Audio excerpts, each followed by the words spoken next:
mile long tunnel. It is not a replacement tunnel, it is a redundant tunnel. And to keep both tunnels in service when the new tunnel is finished. And as a matter of fact, we put it into service on February 27th of this year, and is presently serving 2.6 billion customers and doing a fine job. The excavation diameter of the tunnel was about 13.5 foot. It is done by conventional mining excavation, we call it, using road header tunneling machines and drill and blast for the harder rock that cannot be removed by machine that easily. And it has a finished diameter at 8.5 feet.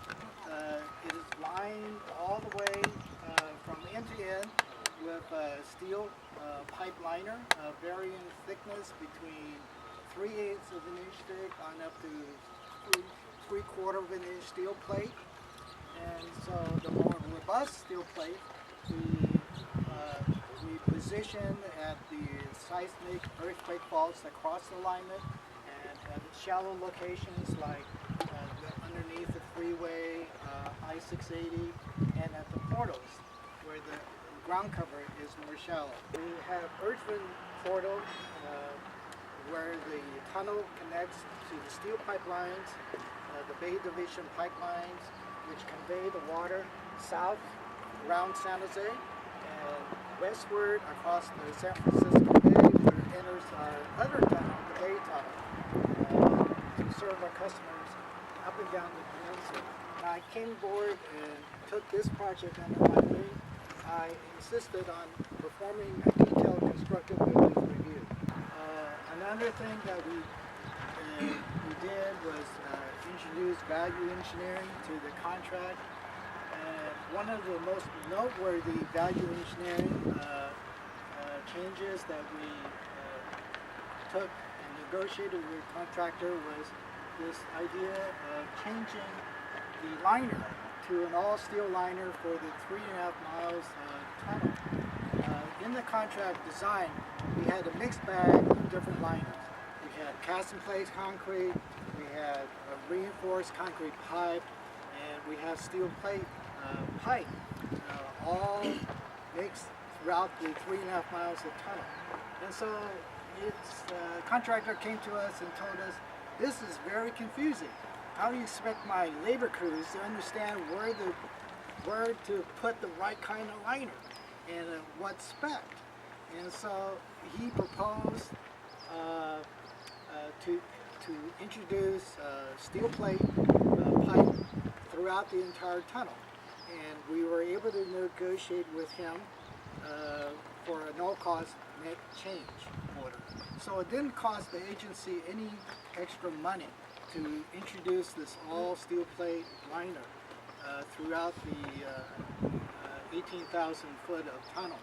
And so we got a better product, and the contractor in turn got a more simplified tunnel design where his crews would not make a mistake.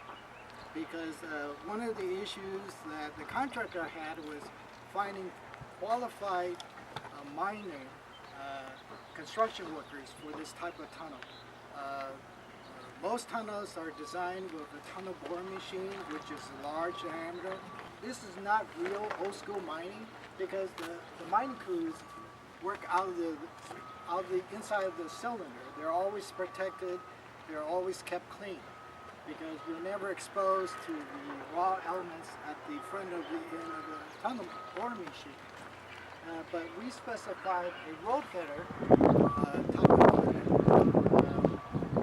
where the mining crews is exposed constantly to the geology, the ground conditions, and any groundwater seepage coming into the tunnel would rain on them all consistently all the time. This is not real old school mining because the mining crews work out of the inside of the cylinder. They're always protected, they're always kept clean, because we're never exposed to the raw elements at the front of the end of the tunnel boring machine. But we specified a road header where the mining crews is exposed constantly to the geology, the ground conditions, and any groundwater seepage coming into the tunnel would rain on them all consistently all the time. And so it was a very dirty environment. And so most miners we found don't like that environment. So they come and they see our job and they quit. And so the contractor ran through, I would say, about 100 labor workers out of the union hall before he found his core crew complement that was willing to suffer the inconvenience and the dirty conditions of this tunnel project and stick with it and learn something new, because it's quite a challenging project to be mining over 3 years in that dirty environment. We specified this equipment because when I came on board, it was a little after 35% design, and the tunnel engineers, we were served by URS and Jacob Associates, the premier tunnel design engineers in the nation, and they took a look at the geological reports they were getting back, and they saw the hard geology, the buried ground conditions all along the tunnel alignment. We had the tunnel records from the old existing Irving tunnel to tell us that. But they did additional borings, and the borings confirmed what they already suspected. Namely that we had 7 secondary earthquake faults along the alignment. And they suspected nature, what we call squeezing ground at near these locations. And squeezing ground is very detrimental to this type of tunnel boring machine, because if it's squeezed on the tunnel cylinder, it would cause the tunnel boring machine to get stuck. And so who wants to rescue a tunnel boring machine that's over 200 feet underground? You would have to commission another tunnel boring machine to go in and rescue it. And so it's very treacherous. And the argument can be made that you would send crews along the outside of the cylinder to conventionally mine and free up the cylinder.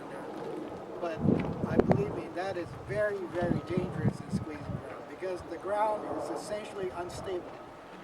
And who knows when the ground might want to squeeze in and close up the hole that you excavated.